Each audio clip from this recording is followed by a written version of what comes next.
As you all know, JEE 2025 का पूरा माहौल बन चुका है और पिछले 2 साल, 1 साल 6 महीने से जो आप प्रिपरेशन कर रहे हो, जो मेहनत कर रहे हो, उसका रिजल्ट आपको अगले 60-70 दिन में जेई मेन 2025 जनवरी अटेम्प्ट में अपीयर होने के बाद मिल जाएगा।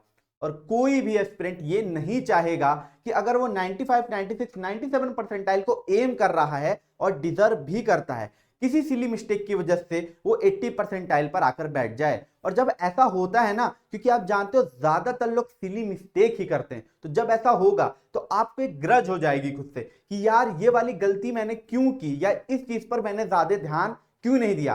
तो भले आप जेई 2025 जनवरी अटेम्प्ट को टारगेट कर रहे हो, चाहे अप्रैल को कर रहे हो, या जेई 2026 को टारगेट कर रहे हो, मेरे भाई यहां पे ये बातें, ये मिस्टेक ऐसी हैं जो ज्यादातर लोग करते ही करते हैं, तो ये आपको पता होनी चाहिए। और छठी मिस्टेक तो ऐसी है ना, जो आई विल से कि 90% लोग कर रहे होंगे अभी भी, तो वो जानने के लिए आगे जाओ। तो हम भाई शुरू करते हैं। तो जो पहली मिस्टेक है, ठीक है, जो पहला मिस्टेक बच्चा करता है, मैंने भी किया, हम सब करते हैं, कि हम बिना किसी शेड्यूल के, बिना किसी प्रॉपर टाइम टेबल के, बिना कोई टाइम एलोकेट किए अपनी पढ़ाई के लिए पढ़ाई शुरू कर देते हैं रैंडम। कभी घूमने जा रहे हैं, फिर बीच में बैठ के पढ़ने लग रहे हैं, फिर टीवी देख रहे हैं, फिर कोई सीरीज देख रहे हैं, बीच में बैठ के पढ़ने लग रहे हैं। इस तरीके से यहां पर नहीं होगा, क्योंकि अगर मैं जनवरी अटेम्प्ट की बात करूं, बहुत कम टाइम बचा हुआ है, तो आपको एक प्रॉपर टाइम टेबल बनाना पड़ेगा अभी इतने दिनों के लिए, कि भाई इतने दिन तो नहीं पढ़े, कोई बात नहीं, अब पढ़ लोगे, अभी भी मैं अच्छा कर सकता हूं, तो अब मैं एक शेड्यूल से स्टिक होके पढ़ाई शुरू करूं। तो देखो, पहले क्या करना है, जो टाइम टेबल आपका होना चाहिए वो अपने टारगेट स्कोर पे डिपेंड करना चाहिए। जैसे कोई बच्चा है, वो बोले कि मैं 150 मार्क्स लाके आई एम हैप्पी, ठीक है, तो जो उसका टाइम टेबल होगा वो इसी स्कोर के हिसाब से बनेगा कि कौन कौन से चैप्टर उसको करने हैं, कितना टाइम हर एक सब्जेक्ट को देना है, चैप्टर को देना है, कितने क्वेश्चन लगाने, उसी हिसाब से आप टाइम एलोकेट करोगे। ठीक है, पहले टारगेट स्कोर। नेक्स्ट है टाइम लेफ्ट, कि बच्चा कितना टाइम है मेरे पास। अगर मैं जनवरी अटेम्प्ट की बात करूं, 60 दिन बचा है, तो आपको जो टाइम एलोकेट करना है अपनी पढ़ाई को, इसी हिसाब से करना है बच्चे। वीक चैप्टर, जो चैप्टर आपके बिल्कुल वीक है, थोड़ी बहुत आप पढ़ाई कर चुके हो, कुछ चैप्टर हैं जो बहुत वीक हैं, उनको आपको ज्यादा टाइम देना पड़ेगा, आपको भी पता है। अगर आप उसको स्किप ना करने का सोच रहे हो कि पढ़ना है, तो उस हिसाब से भी आपको ये टाइम टेबल है, वो सारे फैक्टर्स को इंक्लूड करते हुए बनाना पड़ेगा। तो ये वाला जो टाइम टेबल बनेगा, क्योंकि अभी ये वीडियो अगर देख रहे हो तो आई नो साल भर वीडियो देखा होगा कि इस तरीके से 99 परसेंटाइल स्कोर करना है, this is the perfect time table, ये वो। पर ये वाला जो टाइम टेबल की मैं बात कर रहा हूं भाई, ये ट्रू होना चाहिए आपके साथ, क्योंकि अब जो है, अब नहीं करोगे तो फिर तो भाई नहीं होना है, तो अभी तो करना पड़ेगा। तो अपने हिसाब से जो ऑथेंटिक टाइम टेबल है वो आपको बनाना है। Next thing is very important, कि एग्जीक्यूटेबल प्लान बनाना है। मतलब ऐसा नहीं बनाना है कि बैठे बैठे कि मैं दिन में 24 घंटे होते हैं, अब 18 घंटे पढ़ूंगा, अभी मैं 5 मिनट भी नहीं पढ़ता था। तो आपको जोश तो आएगा ऐसा वाला, मुझे भी आता था कि 1 घंटे, एक दिन में इतने चैप्टर पढ़ लूंगा, अभी मैं बैठ के मोबाइल चला रहा हूं। उससे होगा क्या कि प्लान तो बना लोगे, पर जब लिटरली एग्जीक्यूट करने बैठोगे ना, 2 घंटे क्या 1 घंटे में बोर होके गिव अप कर दोगे। तो प्लान ऐसा बनाओ जो एग्जीक्यूटेबल, भाई तुमसे अच्छा खुद को कौन जानता है, तो वैसा प्लान बनाओ जो तुम्हारे हिसाब से वर्क करे। If you want it then you will get it, बस प्लान उस हिसाब का बनाना है, ऐसा हाई फाई प्लान नहीं बनाना है, और किसी को नहीं दिखाना, टाइम ही नहीं है किसी को कुछ दिखाने का, आपका रिजल्ट आपके लिए बोलेगा भाई। नेक्स्ट, डोंट ओवर एस्टिमेट, वही बात है, खुद को ओवर एस्टिमेट नहीं करना है। पढ़ते कुछ नहीं, ये नहीं कि मैं 18 घंटे पढ़ूंगा, वो वाली चीज नहीं करनी है, अपने हिसाब से बनाना है प्लान को, अभी सीरियस होकर बनाना है, मेरी ये रिक्वेस्ट है आपसे। ठीक है, तो पहली मिस्टेक तो ये कर रहे हो, टाइम टेबल बनाओ। दूसरी मिस्टेक, इग्नोरिंग वीकर सब्जेक्ट। मान लो कोई बच्चा, उसको मैथ देख के एकदम कपकपी सी आ जाती है, डर लगता है, मैथ के क्वेश्चन बोलता है कि नहीं करूंगा, तो भाई इग्नोर करोगे अगर वीकर सब्जेक्ट को ना, बाकी सब्जेक्ट में आप बहुत ही स्ट्रांग होगे, ये भी आपका एक फॉल्ट पॉइंट बनेगा, क्योंकि आपको पता है जेईई एडवांस में तीनों ही सब्जेक्ट का आपको क्राइटेरिया सेटिस्फाई करना रहता है, कट ऑफ क्रॉस करना रहता है। बहुत से बच्चे मैंने खुद देखे हैं, वो फिजिक्स में बहुत अच्छे होते हैं, केमिस्ट्री में अच्छे होते हैं, मैथ में कमजोर होते हैं, उनमें उनका बहुत अच्छा स्कोर आता है। अगर वो मैथ में कट ऑफ भी क्रॉस कर लेते ना, तो उनको एक अच्छी आईआईटी मिल जाती है, बट वो मैथ का कट ऑफ ही क्रॉस नहीं करते, या फिजिक्स का कट ऑफ क्रॉस नहीं करते।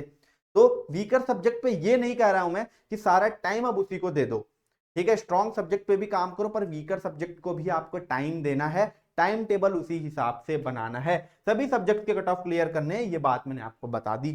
देखो, थर्ड मिस्टेक क्या है, थर्ड मिस्टेक क्या करता है, यूजिंग टू मेनी रिसोर्स। अब देखो, कोई पढ़ने बैठेगा, बहुत प्रकार के लोग होते हैं भाई, जिनको मतलब जैसे जब पढ़ने का शौक मतलब मन में आता है कि अब तो पढ़ूंगा, तो वो क्या करेंगे, कई प्रकार के पेन लेकर आ जाएंगे, रंगीन रंगीन चार्ट पेपर लेकर आ जाएंगे, किताबें 20 प्रकार की खरीद लेंगे। यहीं पे फॉल्ट है, टाइम कम है, पढ़ना आपको ज्यादा है, तो अभी रिसोर्स की तरफ भागो ही मत कि आपके पास ज्यादा से ज्यादा किताब हो, नोट्स हो, डीपी पे ना, बिल्कुल भी नहीं।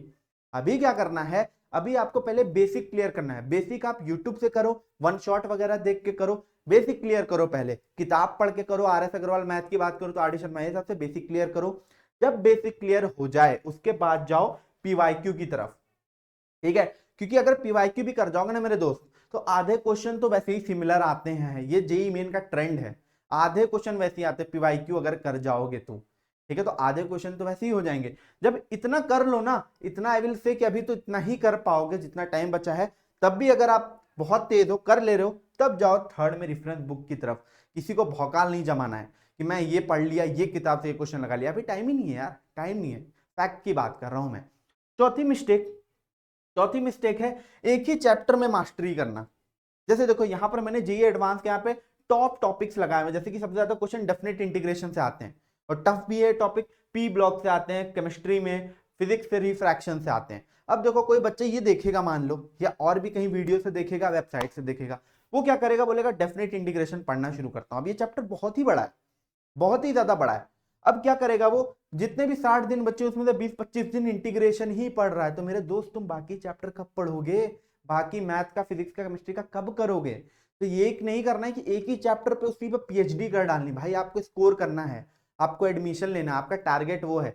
मास्टरी आप जब कॉलेज में जाना ना तब कर लेना, ठीक है, अभी जो टाइम है उस हिसाब से ही आपको एक्ट करना है। ये रही कहानी, एक ही चैप्टर पे मास्टरी मत करो, एक मोर जितना इनफ आपको लगता है करो, आगे बढ़ो, नेक्स्ट चैप्टर पे जाओ, स्कोर करना है, ठीक है, पीएचडी उस पर थीसिस नहीं लिखनी है।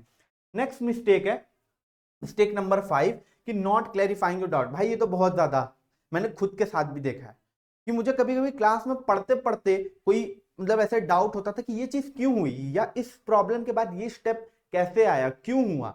तो मैं क्या करता था, मैं चुपचाप बैठा रहता था, ना मैं टीचर से पूछता था, ना मैं दोस्तों से पूछता था। ये बहुत बड़ी फॉल्ट है, बहुत बड़ी फॉल्ट है। अगर अभी आप ऑनलाइन क्लासेस कर रहे हो या ऑफलाइन क्लासेस कर रहे हो, भाई अपने डाउट पूछो, हाथ खड़े करके पूछो, अगल बगल वालों से मत शर्माओ, क्योंकि डाउट पूछने से क्या होगा ना कि तुम्हारे वाले डाउट अलग 20 लोगों को आए होते हैं, उनके भी क्लियर होंगे, तुम्हारे भी क्लियर होंगे, और टीचर को भी लगेगा कि हाँ बच्चा इंगेज है। अब मान लो अगर क्लासेस नहीं तो अपने दोस्तों से पूछो, अपने सीनियर से पूछो, डाउट पूछो, जो भी प्रॉब्लम है क्लियर करो। अगर तुम्हारे दोस्त को नहीं पता होगा ना, और अगर वो जेन्युइनली बताना चाहेगा तो वो भी पढ़ेगा, तो उसको भी कुछ नया जानने को मिलेगा, तुम भी नया जानोगे, ठीक है। तो डाउट पूछने से मत कतराओ। अब मैं उस मिस्टेक की बात करने वाला हूं जो ज्यादातर बच्चे अभी कर रहे होंगे, कि भाई पढ़ तो लिया होगा ठीक ठाक पर ये चीज नहीं कर रहे होगे, क्या, रिविजन। रिवीजन भाई, रिवीजन करना है, रिवीजन। पता है पेपर में क्या होता है, पेपर जब दे के निकलोगे ना, 20 लोग यही बात करते दिखेंगे कि यार ये वाला चैप्टर मैंने पढ़ रखा था बट मैंने ठीक से रिवाइज नहीं किया, ये वाला फॉर्मूला मेरे को क्लिक नहीं हुआ क्योंकि मैंने अच्छे से रिवीजन नहीं किया था, वरना मेरे +4 आ गए होते इसमें। किसी को कुछ और याद रहेगा, कुछ गलत याद रहेगा, रिवीजन नहीं किया रहेगा, गलत भी मार के आ जाएगा। ये चीज नहीं करनी है, रिवीजन इज द की। अब सुबह उठने से पहले या सोते वक्त में, सोने से पहले या सुबह उठते ही रिवीजन करो। रोज कम से कम आधा घंटा 1 घंटा आपको जो पीछे का पढ़ चुके हो ना वो रिवीजन करो, कुछ एक्स्ट्रा इनटेक करने से पहले, ठीक है मेरे भाई। Revision is the key, revision करोगे तभी देखो बहुत मजा आएगा, पीछे का भी पूरा लूप में चलता रहेगा। उससे बेटर क्या हो सकता है, क्वेश्चन उठाओ, क्वेश्चन उठाओगे, क्वेश्चन फंसेगा, सारे क्वेश्चन तो नहीं कर पाओगे, क्वेश्चन फंसेगा, उसके लिए क्या करोगे, नोट्स में पीछे जाओगे और फिर पलट के पढ़ोगे। मैं एक एक चीज पढ़ने को नहीं कह रहा हूं कि डिटेल में एकदम ही पूरा रिवीजन में ही टाइम लगा दिया, जो इंपॉर्टेंट चीजें क्योंकि शॉर्ट नोट्स बनाए होंगे आपने, उनसे पढ़ो, रिवीजन करो, ठीक है। Revision is the key. ऐसा नहीं होना चाहिए कि कोई टॉपिक पढ़ा था तब भी उसके क्वेश्चन नहीं क्लिक किए, तब बहुत खराब लगता है। तो आई होप ये सारी मिस्टेक्स आपको पता चल गई होंगी जो आपको नहीं करनी है। तब भी अगर कोई दिक्कत है आप हमारे कमेंट सेक्शन में बताइए। बाकी भाई चैनल को सब्सक्राइब कर दो, वीडियो को लाइक कर दो, और आपकी प्रिपरेशन कैसी चल रही है वो मुझे कमेंट सेक्शन में बताओ। बाकी अच्छे से तैयारी करते रहो बच्चों, हम आपके साथ हमेशा जुड़े रहेंगे। All the best.